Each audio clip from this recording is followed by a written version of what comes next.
À 17 ans, ma sœur adoptive m'a accusé de l'avoir mise enceinte. Ma famille m'a renié, ma petite amie m'a quitté et j'ai disparu. 10 ans plus tard, la vérité a éclaté et ils se sont présentés en pleurant à ma porte. Je n'ai pas répondu. Moi, Julien, 27 ans, homme, j'avais 17 ans la nuit où ma vie s'est terminée sans que je meure. Ma famille organisait un de ces grands dîners du samedi. Grands-parents, oncles, cousins, tout le groupe. Mes parents adoraient se donner en spectacle quand la maison était pleine. Maman était toujours dans son élément quand il y avait des yeux sur elle, parlant fort, se vantant de la façon dont notre famille reste unie. Papa faisait griller de la viande dehors pendant que mon frère et moi transportions des chaises depuis le garage. Et puis il y avait Anne, ma sœur adoptive. Mes parents l'avaient accueillie quand elle avait 8 ans parce qu'ils avaient toujours voulu une fille. Elle s'est intégrée dès le premier jour. Calme, polie, timide. Je l'aidais à faire ses devoirs, je lui ai appris à faire du vélo, je l'ai même défendue quand des enfants la taquinaient parce qu'elle était adoptée. Je ne l'ai jamais considérée autrement que comme ma sœur. Cette nuit-là, elle agissait bizarrement. Elle ne mangeait pas, n'arrêtait pas de tripoter ses mains. J'ai pensé qu'elle était peut-être malade ou juste fatiguée. Après le dîner, alors que tout le monde était dans le salon, elle s'est levée d'un coup, tremblante, et a dit qu'elle devait dire quelque chose à tout le monde. Je me souviens du son de sa voix. Elle s'est brisée comme si elle était sur le point de pleurer. Puis elle l'a dit, Julien. Il m'a forcé. Ça n'a même pas fait tilt. Tout le monde s'est figé. La pièce est devenue silencieuse, à l'exception du tic-tac de l'horloge. Mon cerveau ne l'a pas traité au début. J'ai pensé qu'elle voulait dire autre chose. Peut-être une blague qui a mal tourné. Peut-être qu'elle était confuse. Puis elle a ajouté, « Je suis enceinte ». La main de mon père était sur moi avant que je puisse dire un mot. Son poing a heurté mon visage si fort que tout est devenu blanc. J'ai heurté le sol, mes dents bourdonnant, mes oreilles sifflant. Ma mère a commencé à crier comme si quelqu'un était mort. Mon frère se tenait là, secouant la tête, marmonnant. « Julien, qu'est-ce qui ne va pas chez toi? Tu es dégoûtant. »« Papa, je n'ai pas, j'ai essayé, mais le coup suivant est arrivé avant que je puisse finir. »« Espèce de malade, » a-t-il crié, le visage rouge, les yeux fous. « Tu as apporté la honte à cette famille. » Anne pleurait dans les bras de maman, tremblante, disant qu'elle avait peur. Ma tante l'a serrée contre elle en chuchotant, « C'est bon, ma chérie. Tu es en sécurité maintenant. » Mon frère, Jacques, s'est avancé, un crachat atterrissant juste à côté de ma chaussure. « Sors d'ici » a-t-il grondé. « Tu ne mérites pas de respirer le même air que nous. » J'ai regardé tous les visages. Des gens que j'avais connus toute ma vie. Aucun d'entre eux ne me regardait plus comme un membre de la famille. Juste du dégoût. J'ai dit, elle ment. Ma voix s'est brisée. Je jure sur ma vie qu'elle ment. Personne ne s'en souciait. Ma mère a crié, ne prononce même pas son nom. Ne lui parle pas à quelqu'un, je pense que c'est mon oncle, a appelé la police. Au moment où le policier est arrivé, j'étais assis sur le porche, saignant de la bouche. L'un d'eux a demandé à mon père si j'étais le suspect, et il a hoché la tête sans me regarder. Ils ne m'ont même pas menotté brutalement. Ils pouvaient voir que j'étais juste un gamin à moitié mort. Mais quand même, être assis à l'arrière de cette voiture avec les sirènes qui résonnaient, c'était comme être enterré vivant. Au poste, ils ont posé des questions que je pouvais à peine comprendre. Quand est-ce que c'est arrivé? Que faisiez-vous cette nuit-là? A-t-elle dit non? Je n'arrêtais pas de répéter que ça n'était jamais arrivé. Rien de tout ça. Ils ne m'ont pas inculpé. Il n'y avait aucune preuve, rien du tout. Ils m'ont laissé partir le matin. Je me souviens de l'un d'eux disant les mots « affaire de mœurs impliquant un mineur » à voix basse. Anne avait 16 ans, j'en avais 17, à peine un an d'écart, mais ils devaient quand même poser toutes les questions possibles. Ils ont pris des dépositions, ont fait appel à un représentant des services sociaux, ont même vérifié les chronologies de nos téléphones. Au final, il n'y avait rien pour me retenir. Alors, ils m'ont renvoyé chez moi avec un avertissement de rester disponible pour d'autres questions. Mais quand je suis sorti, le monde entier savait déjà. Notre ville n'était pas grande. Au lever du soleil, la moitié avait déjà décidé que j'étais coupable. Je ne suis pas rentré tout de suite. J'ai marché jusqu'à ce que mes jambes lâchent. Quand je suis finalement revenu, Toutes mes affaires étaient empilées sur la pelouse. Vêtements, livres d'école, même mon sac à dos. Mon père se tenait près de la porte comme un garde. « Sors d'ici », a-t-il dit. Sa voix n'était pas en colère cette fois. Juste froide. « C'en est fini de toi ici. Papa, s'il te plaît. Tu me connais. Je ne ferai jamais. Ne m'appelle pas comme ça. Tu n'es plus mon fils. » J'ai essayé d'atteindre ma mère à travers l'embrasure de la porte. Elle a détourné le visage, serrant Anne comme si elle était la victime d'une scène de crime. Jacques a claqué la porte derrière eux. Je suis resté là. Mes mains tremblaient tellement que je pouvais à peine ramasser mon sac. Cette nuit-là, mon téléphone a vibré. C'était Emma, ma petite amie. Nous étions ensemble depuis 1 an. Elle me connaissait mieux que quiconque. Elle a chuchoté à travers les larmes. Je te crois, Jus. Je te jure que je te crois. Mais mes parents, ils ne me laisseront pas te parler. Ils pensent que c'est vrai. Ils ont dit que si je te revois un jour, ils appelleront les flics. S'il te plaît, ne fais pas ça, ai-je dit. Elle a sangloté. Je suis désolé. Je ne peux pas les perdre. Puis elle a raccroché. J'ai fixé l'écran du téléphone jusqu'à ce qu'il s'éteigne. C'était la dernière fois que j'entendais sa voix. J'ai passé le reste de la nuit dans ma voiture derrière une station-service à 2 villes de là. J'ai regardé le pare-brise fissuré, observant la pluie couler en ligne tordue. En moins de 12 heures, j'étais passé d'un gamin normal avec une famille, une petite amie, un avenir, à un criminel aux yeux de tous. Chaque fois que des phares passaient, je pensais que c'était la camionnette de mon père. Je pensais qu'il me traînerait en arrière pour finir ce qu'il avait commencé, mais personne n'est venu. Quand le soleil s'est finalement levé, je me suis regardé dans le rétroviseur. Mon visage était contusionné. Ma chemise avait encore du sang dessus. Et j'ai réalisé quelque chose de simple mais définitif. Personne ne viendrait me sauver. Et c'est là que ça m'a frappé. Ma famille ne m'avait pas seulement mis à la porte. Ils m'avaient effacé. Cette pensée s'est logée dans ma poitrine comme une pierre. Alors que je conduisais dans la nuit, je n'avais ni plan ni carte. Juste les vêtements que je portais, un sac à dos et 200 € que j'avais dans mon portefeuille. J'ai conduit jusqu'à ce que le voyant d'essence clignote en rouge. Le moteur a tout sauté près d'un panneau qui disait « Bienvenue à Clerval ». Je me fichais de l'endroit où j'étais. Je me suis garé sur un parking derrière une rangée de magasins, du genre qui avait l'air à moitié abandonné. Mes mains tremblaient de faim et de froid. Je vivais de chips de distributeur automatique depuis des jours. Une pancarte « On recrute » l'était scotchée à la fenêtre d'un restaurant de l'autre côté de la rue. Je suis resté là à la regarder, essayant de trouver le courage d'entrer. La cloche au-dessus de la porte a tinté quand je suis entré. Un homme se tenait derrière le comptoir, larges épaules, barbe grise, rides profondes sur le visage. « Je peux vous aider ?» a-t-il dit, la voix rauque comme du gravier. J'ai vu la pancarte, ai-je dit. Je peux faire la vaisselle. Faire n'importe quoi, vraiment. Il m'a examiné. Mes vêtements étaient froissés. Mes chaussures avaient encore de la boue du bord de la route. Tu as déjà travaillé dans une cuisine? Non, monsieur. Il a grogné. Tu as l'air d'avoir faim. Ça va, ai-je menti. Il a soupiré et a fait un signe de tête vers l'arrière. Je m'appelle André. Les éviers sont là-bas. Tu commences maintenant.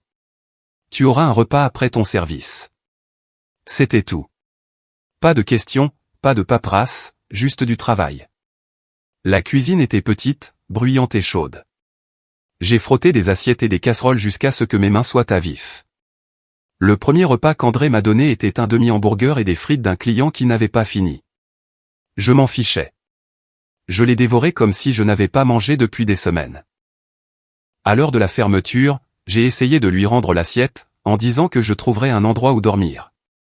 André s'est essuyé les mains et a dit, « Il y a une chambre à l'étage. C'est pas joli, mais il y a un lit et une serrure. Tu peux la payer en travaillant. » C'était le premier acte de gentillesse que j'avais reçu depuis des semaines. La chambre était petite, peut-être 3 mètres de large, avec un matelas taché, une ampoule vacillante et du papier peint qui se décollait des coins, mais c'était un toit, et le sol ne bougeait pas sous moi. Je me suis effondré sur le lit et j'ai dormi pendant 14 heures d'affilée. Au cours des jours suivants, j'ai pris un rythme. André ne parlait pas beaucoup, mais il grognait des choses comme « bon travail ». Ces mots signifiaient plus que toutes les excuses que j'avais jamais reçues. Un soir, environ 2 semaines plus tard, je suis descendu pour fermer et j'ai trouvé André assis au comptoir en train de lire le journal. Il a levé les yeux vers moi et a dit « Gamin, c'est quoi ton histoire ?» Je me suis figé. « Qu'est-ce que vous voulez dire ?» J'ai eu un client aujourd'hui. Un routier de passage. Il a dit qu'il a vu ta photo dans un journal à quelques villes d'ici. Une histoire de famille. Mon estomac s'est noué. J'ai commencé à trembler. Ce n'est pas ce que ça a l'air. C'est un mensonge. Ma sœur adoptive. Elle a tout inventé. Je jure que je n'ai jamais. André a levé la main. Calme-toi, gamin. Je me fiche de ce qu'ils disent. J'ai cligné des yeux. Vous vous en fichez? Il s'est penché en arrière sur le tabouret. Tout le monde a une histoire. Tu es ici, tu travailles. C'est ce qui compte. Reste discret, fais ton travail et reconstruis ta vie. Le reste s'arrangera tout seul. Il a fallu une seconde pour que ces mots fassent leur chemin. Pour la première fois depuis cette nuit-là, je ne me sentais pas comme un monstre. Cette nuit-là, je me suis assis sur le bord du lit, fixant le mur fissuré, essayant de digérer ça. André ne me connaissait pas, mais il m'a quand même donné une chance. Ma propre famille n'avait pas pu faire ça. Un soir, je regardais ma liste de contacts sur mon téléphone. J'ai hésité avant d'appeler à la maison, mais j'avais besoin d'entendre la voix de ma mère. Peut-être que suffisamment de temps avait passé. Peut-être qu'ils avaient réalisé la vérité. Elle a répondu à la 3e sonnerie. « Maman, c'est moi », ai-je dit doucement. Silence. « Julien ? Oui, je voulais juste que tu saches que je vais bien. J'ai trouvé un travail. Je suis. N'appelle plus ici, a-t-elle dit. Sa voix s'est brisée. Ton père ne veut même plus que ton nom soit prononcé dans cette maison. Puis elle a raccroché. J'ai fixé le téléphone jusqu'à ce que l'écran s'assombrisse. C'était la dernière fois que j'essayais. Les semaines se sont transformées en mois. Je faisais des doubles services et j'économisais le peu que je pouvais. André a commencé à m'apprendre de petites choses. Comment réparer un tuyau qui fuit, boucher une grille d'aération, vérifier un thermostat. Apprends à réparer les choses, gamin. C'est la seule façon de survivre, disait-il. Un soir après la fermeture, la curiosité m'a pris. J'ai cherché le nom d'Anne. Elle était là, souriante sur des photos, le ventre rond, la famille autour d'elle, tenant des ballons roses qui disaient « c'est une fille ». Ma mère se tenait à côté d'elle, fière, tenant un gâteau en forme de landau. Mon frère était dans le coin de la photo, souriant comme si rien ne s'était jamais passé. Ma gorge me brûlait. Mon estomac s'est tordu si fort que j'ai dû fermer l'ordinateur portable. Puis j'ai décidé que je ne serais plus jamais Julien Martin. Après cette nuit, quelque chose en moi s'est éteint. Fini d'essayer d'expliquer. Fini d'espérer que quelqu'un changerait d'avis. J'en avais fini d'être la version de moi qu'ils avaient enterrée. Je me suis jeté dans le travail au restaurant. J'arrivais avant le lever du soleil et partais bien après la fermeture. J'ai réparé des robinets qui fuyaient, nettoyé des bacs à graisse, appris à remplacer les filtres des vieilles bouches d'aération. André l'a remarqué. Un après-midi, alors que je débouchais l'évier avec la moitié de mon bras dans le tuyau, il a dit « Tu as déjà pensé à apprendre ce genre de choses pour de vrai ?» J'ai levé les yeux, confus. Comme la plomberie? Il a gloussé. Non, plus grand. Chauffage, ventilation, climatisation, CVC. Les gens ont toujours besoin de chaud ou de froid, gamin. Cette compétence te nourrira pour toujours. La façon dont il l'a dit m'a marqué. J'en avais marre de frotter des assiettes. Je voulais quelque chose qui dure, quelque chose qu'on ne pourrait pas m'enlever. Quelques semaines plus tard, André m'a tendu un prospectus du lycée professionnel de l'autre côté de l'autoroute. Cours du soir, a-t-il dit en le faisant glisser sur le comptoir. Tu serais bon à ça. Tu paies ce que tu peux. Je couvrirai le reste jusqu'à ce que tu sois sur tes pieds. J'ai fixé le papier pendant un long moment. Personne ne m'avait jamais proposé de m'aider comme ça avant. Pas même ma vraie famille. Je me suis inscrit le lendemain. Les premiers mois ont été brutaux. Je travaillais 10 heures au restaurant, puis je prenais le bus pour les cours du soir, luttant pour rester éveillé pendant les conférences sur les compresseurs et les serpentins. Chaque fois que je réparais quelque chose, quand de l'air froid sortait d'une bouche d'aération, quand une unité cassée reprenait vie en rugissant, ça me donnait une montée d'adrénaline comme si je me réparais moi-même, pièce par pièce. André continuait de me pousser. Ne deviens pas juste bon, disait-il. Deviens si bon qu'ils ne pourront pas t'ignorer.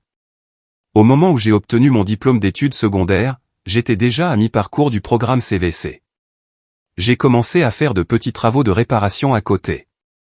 La maison d'André, les ventilations du restaurant, quelques clients réguliers. Quand le certificat est arrivé par la poste, André l'a accroché dans le couloir du restaurant comme si c'était le diplôme de son propre enfant. Pas mal pour un fugueur, a-t-il dit en me tapotant l'épaule. J'ai ri, même si ça faisait encore mal d'entendre ce mot.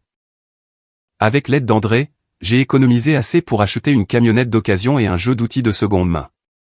J'ai quitté le restaurant et j'ai commencé à travailler à plein temps pour une entreprise locale de CVC. Un après-midi d'été, un collègue nommé Didier a été accusé d'avoir volé de l'argent sur le comptoir de la cuisine d'un client. Le patron était prêt à le virer sur le champ. Quelque chose dans le regard de Didier, la même panique que j'avais vue dans le miroir 10 ans auparavant, m'a fait intervenir. Vérifier la bouche d'aération, ai-je dit. Tout le monde m'a dévisagé. J'ai grimpé, j'ai retiré le couvercle. Bien sûr, l'enveloppe avait été aspirée à mi-chemin dans le conduit par l'air de reprise. Le client l'avait probablement posé trop près de la bouche d'aération. Didier a failli pleurer. Le patron s'est excusé auprès du client.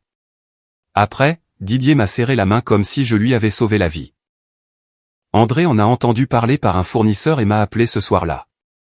Bon travail, gamin, a-t-il dit. Tu n'as pas seulement réparé l'air, tu as réparé un gâchis. C'est ce qui sépare les hommes des mécaniciens. Ça m'est resté. Les années ont passé comme ça. Travailler, dormir, manger, travailler à nouveau. C'était simple, prévisible, sûr. Mais parfois, la nuit, quand je rentrais chez moi, je sentais ce vide en moi, comme s'il y avait une toute autre vie encore enterrée quelque part. Un soir, en faisant des factures, j'ai ouvert un ancien compte que je n'avais pas touché depuis des années. Mes mains tremblaient en me connectant aux réseaux sociaux. Je n'aurais pas dû le faire. Ils étaient là, ma famille, souriant, riant, et debout devant un gâteau d'anniversaire avec une petite fille, sa fille, qui avait l'air d'avoir environ 10 ans. Ma mère était là, la tenant dans ses bras, le bras de mon père autour d'eux comme si rien ne s'était jamais passé. Mon frère debout à l'arrière-plan, souriant comme s'il ne m'avait pas craché aux pieds une fois. La légende disait, « Joyeux anniversaire à notre fille miracle ». La famille, c'est tout. La famille. J'ai fait défiler les photos jusqu'à ce que ma poitrine me fasse mal. Anne avait l'air heureuse, radieuse, comme quelqu'un qui n'avait jamais ruiné la vie d'une personne. J'ai fermé l'ordinateur portable et je suis resté assis là dans le noir, tremblant. Pendant des années, je les avais imaginés s'effondrer sans moi. Mais ils ne l'ont pas fait. Ils m'ont juste remplacé. Cette nuit-là, je me suis assis dans ma camionnette sur le parking après mon service et j'ai pris une décision. Je suis rentré chez moi, j'ai supprimé tous les anciens comptes, toute trace du nom Martin. J'ai coupé les ponts avec le passé comme on coupe un fil lâche. Le matin, j'ai rempli les papiers pour un changement de nom légal, Julien Liver. C'était le nom de jeune fille de ma grand-mère, la seule personne qui m'ait jamais montré une vraie gentillesse avant tout ça. Quand la nouvelle carte d'identité est arrivée des semaines plus tard, je l'ai regardée pendant longtemps. La photo avait l'air différente en quelque sorte, plus forte, plus dure, plus un garçon. C'est ce jour-là que j'ai arrêté de fuir ce qu'il m'avait fait et que j'ai commencé à construire quelque chose qu'il ne pourrait jamais détruire.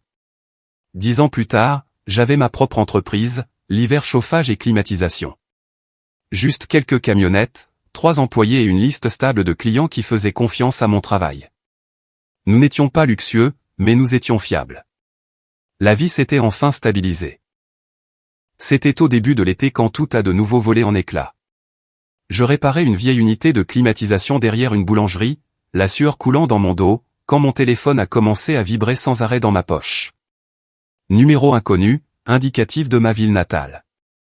Je l'ai ignoré 2 fois. La 3e fois, il n'arrêtait pas. J'ai essuyé mes mains et j'ai répondu, oui, c'est l'hiver. Il y a eu un silence pendant une seconde, puis une voix que je n'avais pas entendue depuis plus d'une décennie.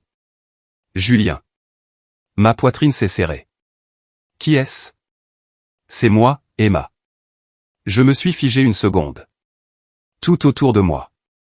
Le bruit du ventilateur, les bruits de la rue ont disparu. Emma, comment as-tu? Elle a soupiré. Je sais que je ne devrais pas appeler, mais j'ai pensé que tu devrais entendre ça de quelqu'un qui te croit vraiment. Cette seule phrase m'a serré la gorge. Elle a continué. Anne a été arrêtée. J'ai cligné des yeux. Arrêtée pourquoi? Pour avoir menti, a-t-elle dit. Pour avoir accusé un autre gars de la même manière qu'elle l'a fait avec toi. Je me suis appuyé contre la camionnette, étourdi. Elle.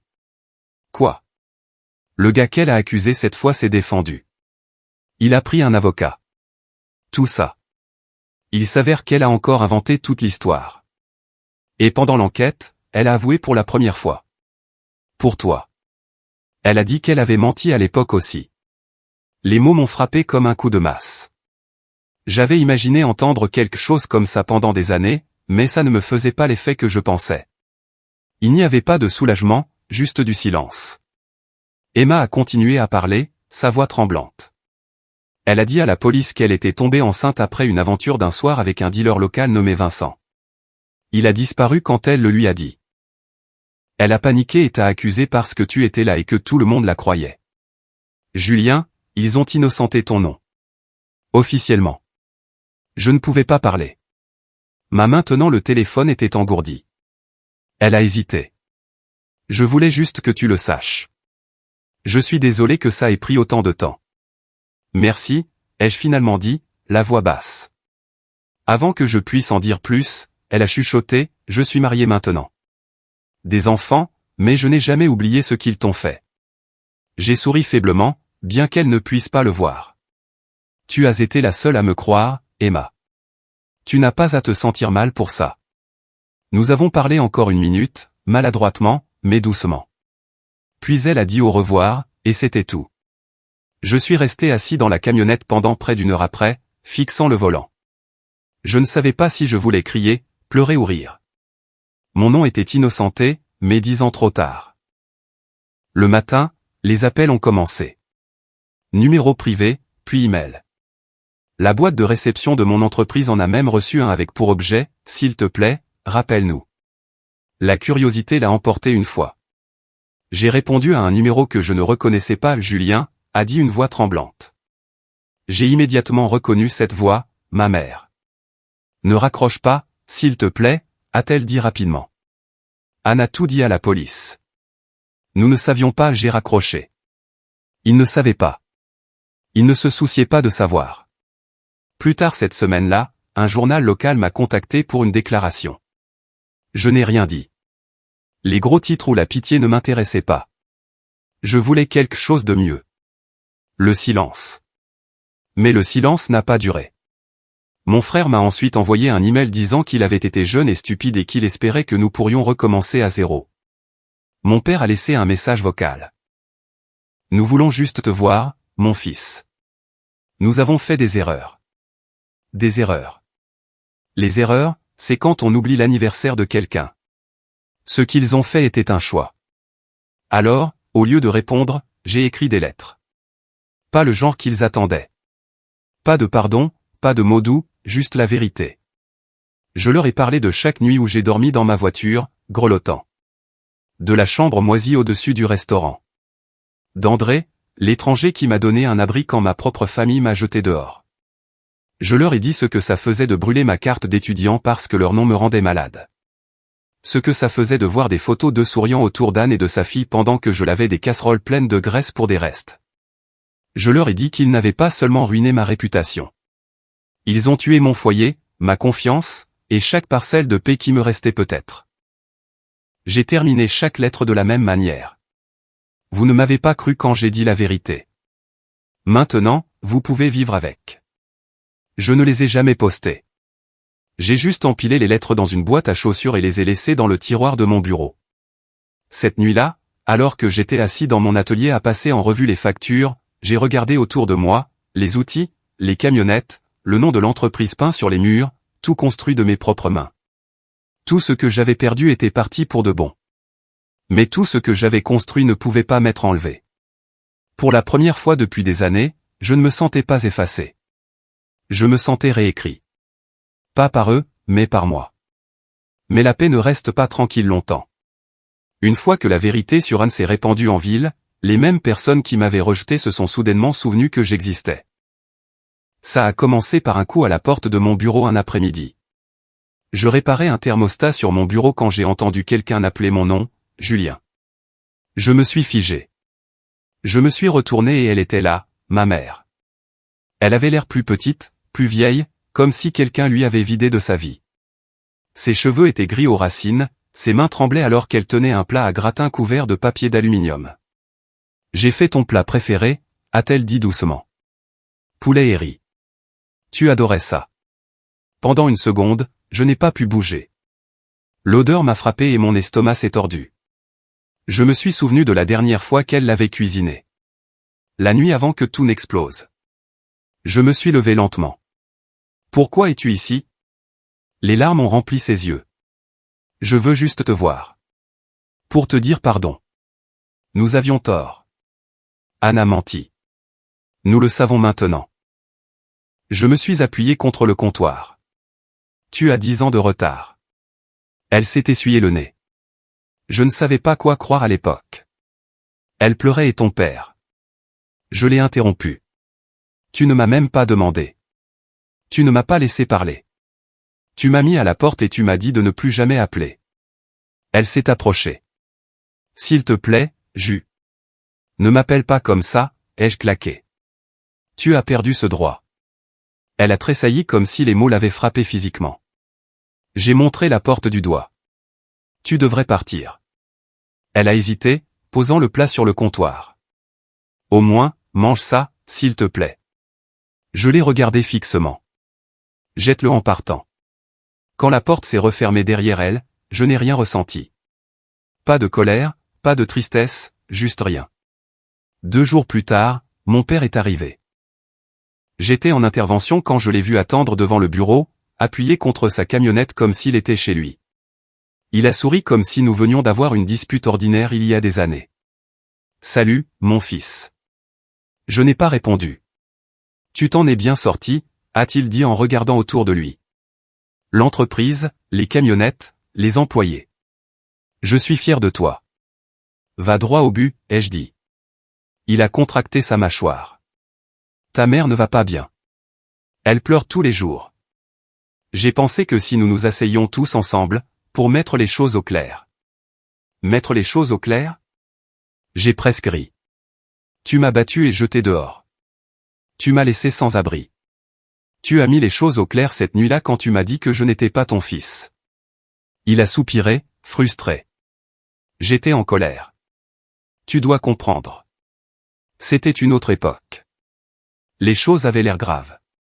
Alors tu frappes d'abord. Tu poses des questions. Jamais. Son visage s'est crispé. Tu n'as pas besoin de continuer à t'accrocher à la haine, mon fils. Je ne m'accroche pas à la haine, ai-je dit en sortant mon téléphone. Je m'accroche au respect de moi-même. Il a froncé les sourcils. Qu'est-ce que tu... J'ai appuyé sur un bouton. Sécurité. J'ai quelqu'un qui s'introduit à l'avant. Un grand type avec une veste rouge. Son expression a changé instantanément. Tu appelles la sécurité contre ton propre père? Tu n'es pas mon père, ai-je dit. Tu es un étranger qui a ruiné ma vie. Le gardien de sécurité du bâtiment voisin est venu quelques minutes plus tard, lui a demandé de partir. Papa a marmonné des jurons tout le long du trajet jusqu'à sa camionnette, a claqué la porte et a démarré en trombe.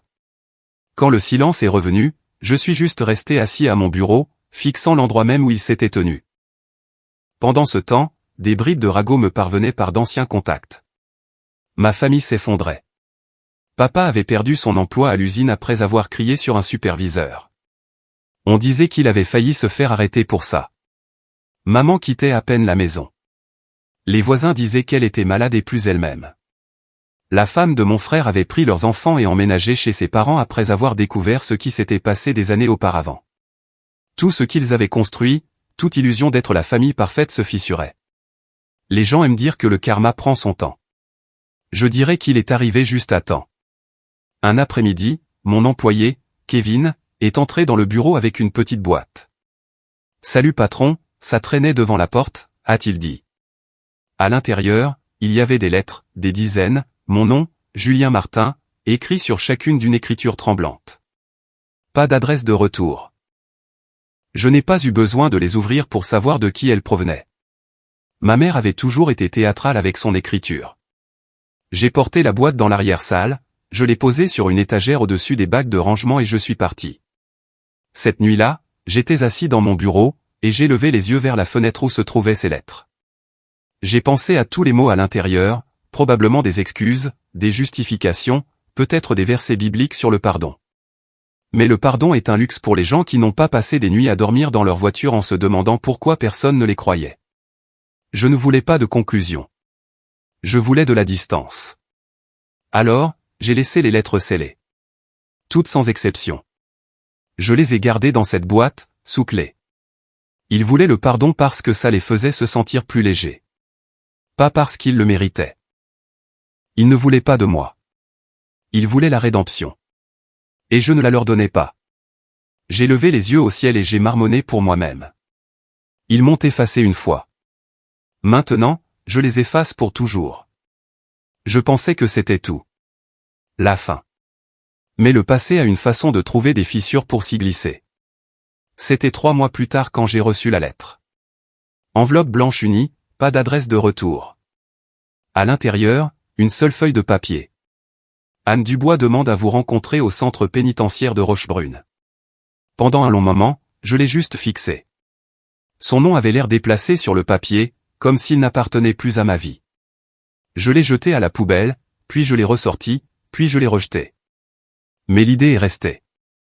Pendant 10 ans, j'avais imaginé ce que je lui dirais si je la revoyais un jour. Peut-être était-il temps de le découvrir. Alors, une semaine plus tard, j'ai conduit jusqu'à la prison. C'était à 2 heures de route, au milieu de nulle part. Le gardien à l'entrée a scanné ma carte d'identité, m'a fait passer un portique et m'a conduit dans une salle de visite grise qui sentait le désinfectant et le vieux café. Je me suis assis à une table en métal, mes mains à plat sur la surface. D'autres personnes autour de moi chuchotaient doucement. Des épouses, des enfants, des parents, tous rendant visite à des gens dont ils se souciaient encore. Je n'étais pas l'un d'eux. Puis elle est entrée. Anne. Je l'ai à peine reconnue. Elle était plus mince, presque fragile. Sa peau était pâle, ses cheveux tirés en arrière, son visage ridé et fatigué. La fille qui pleurait autrefois devant notre famille, se tenant le ventre et me traitant de monstre, ressemblait maintenant à un fantôme. Elle s'est assise en face de moi, les yeux levés une fois avant de retomber sur la table. « Merci d'être venu », a-t-elle dit doucement. Je n'ai pas répondu. Elle a tordu ses mains sur ses genoux. « Tu as l'air différent », a-t-elle dit après un moment. Plus vieux. « Tu as l'air coupable », ai-je dit. Ses yeux se sont instantanément remplis de larmes. « Je le mérite. » Non, ai-je dit calmement. Tu mérites pire. Elle a hoché la tête lentement, les larmes déjà en train de monter. Je sais, et je suis désolé. Pour tout. Pour avoir menti. Pour avoir ruiné ta vie. Pour tout ça. Pourquoi, ai-je demandé. Ma voix est sortie basse mais stable. Pourquoi moi? Elle a baissé les yeux, la voix tremblante. Parce que tu étais facile à accuser. Tu étais calme. Tu ne te battais jamais avec personne. Je savais que tout le monde me croirait parce que tu étais, tu sais, le bon, le facile. Et j'ai paniqué. Je me suis penché en avant. Tu as paniqué, alors tu as détruit ma vie. Tu as paniqué, alors tu as fait de ton propre frère le méchant? Ses épaules tremblaient. Je ne pensais pas que ça irait aussi loin. Je pensais que peut-être tu le nierais simplement et que les gens oublieraient et que j'obtiendrais de la sympathie jusqu'à ce que je trouve une solution. De la sympathie, ai-je répété. Tu en as eu. Tu as eu une maison pleine de gens qui t'aimaient, te protégeaient, organisaient des fêtes pour toi pendant que je dormais dans une voiture derrière une station-service. Elle a pressé ses paumes contre ses yeux. Je sais. Je sais ce que j'ai fait. Vincent. Elle a retenu son souffle. Vincent était le gars qui m'a vraiment mise enceinte. C'était un dealer. J'ai couché avec lui une fois. Quand je lui ai dit que j'étais enceinte, il a ri. Il a dit que j'étais folle. Il a dit que si je le disais à quelqu'un, il disparaîtrait. Et il l'a fait. Je ne savais pas quoi faire. Alors je t'ai accusé parce que tu étais là. Je l'ai juste regardé fixement. Je ne ressentais même plus de colère. Juste du vide. Tu as ruiné ma vie, ai-je dit doucement. Sais-tu que tu m'as tout volé? Ma famille, ma petite amie, mon nom. Tu as fait de moi un monstre. Tu m'as fait avoir peur de faire confiance à qui que ce soit à nouveau. Elle pleurait, s'essuyant le nez avec sa manche. J'ai pensé à toi tous les jours ici, a-t-elle chuchoté. Je me déteste pour ça. Je n'arrive pas à dormir. Chaque fois que je ferme les yeux, je vois ton visage de cette nuit-là. Bien, ai-je dit sèchement. Tu devrais le voir. Tu ne devrais jamais cesser de le voir. Elle a alors levé les yeux, désespérée. Il y a autre chose. Ma fille.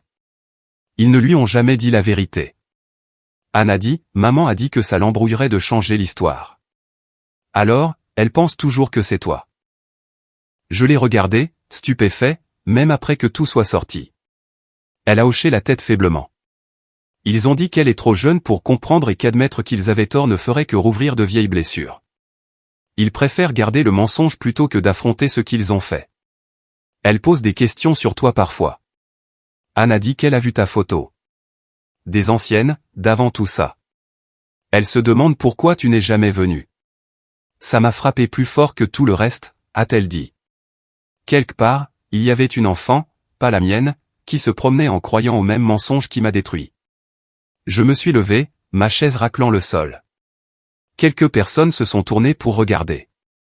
Tu n'as pas le droit de me dire ça, ai-je dit. Tu n'as pas le droit de me jeter ça dessus maintenant, comme si c'était quelque chose que je pouvais réparer. Elle a tendu une main, tremblante. Je suis désolé, Julien. Je le suis vraiment. Je ne peux pas l'annuler. J'avais juste besoin que tu le saches.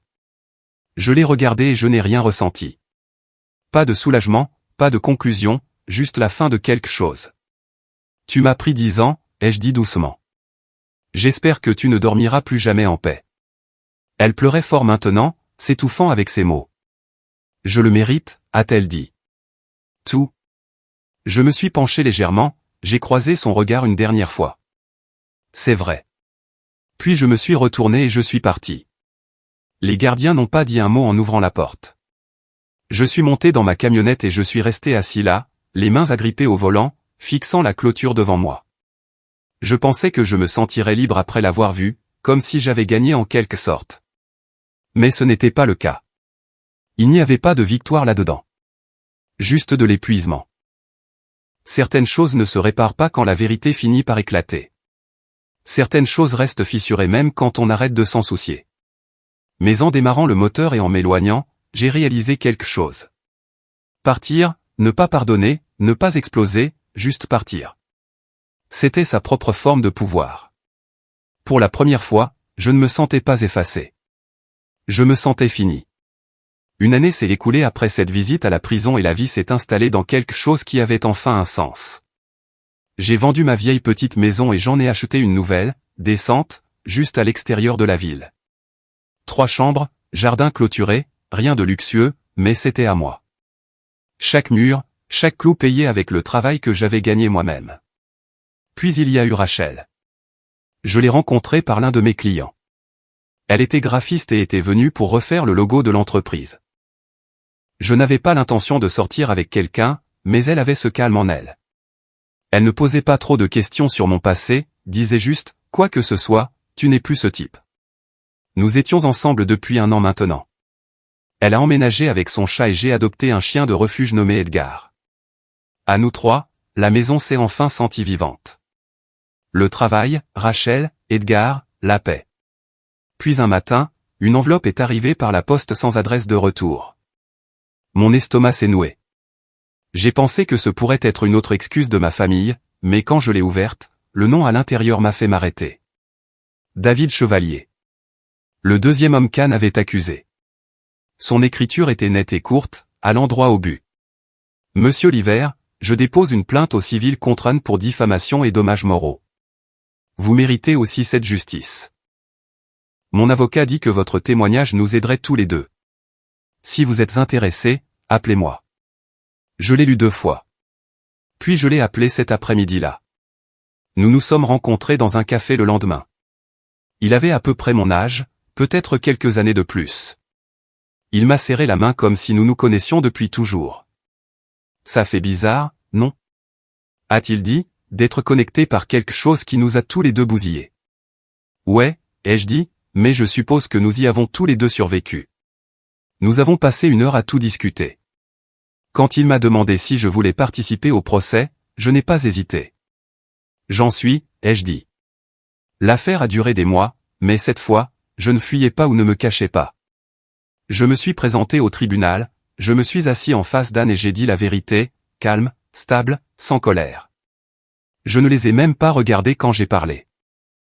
Les avocats ont tout exposé, les fausses accusations, la manipulation, les dommages moraux, la preuve qu'elle l'avait fait 2 fois. Quand le juge a finalement rendu sa décision, le silence s'est fait dans la salle d'audience. En sortant de ce palais de justice, je me sentais plus léger que jamais. Ma réputation était officiellement blanchie. Mais c'était plus que ça. C'était comme si un fantôme avait enfin cessé de me suivre. Pour une fois, mon nom n'était pas enterré dans la honte.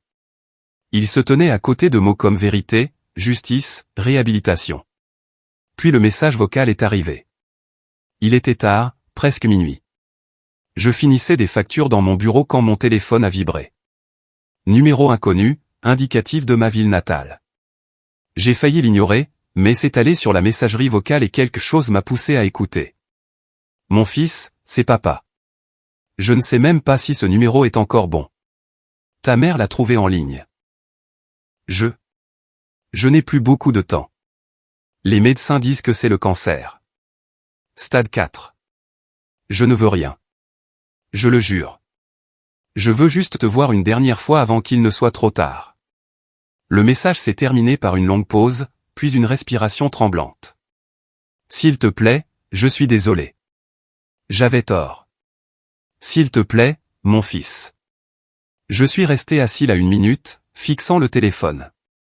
Puis j'ai appuyé à nouveau sur lecture. Et puis je l'ai supprimé. Pas par colère, pas par vengeance, juste rien. Je me suis souvenu de la nuit où il m'a frappé.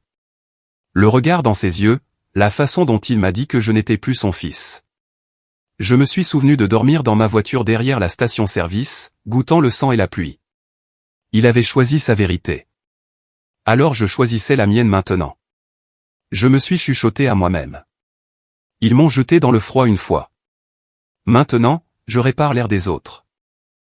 C'est l'ironie, je suppose. Et la paix. Ils m'ont effacé 1 fois, mais je me suis reconstruit.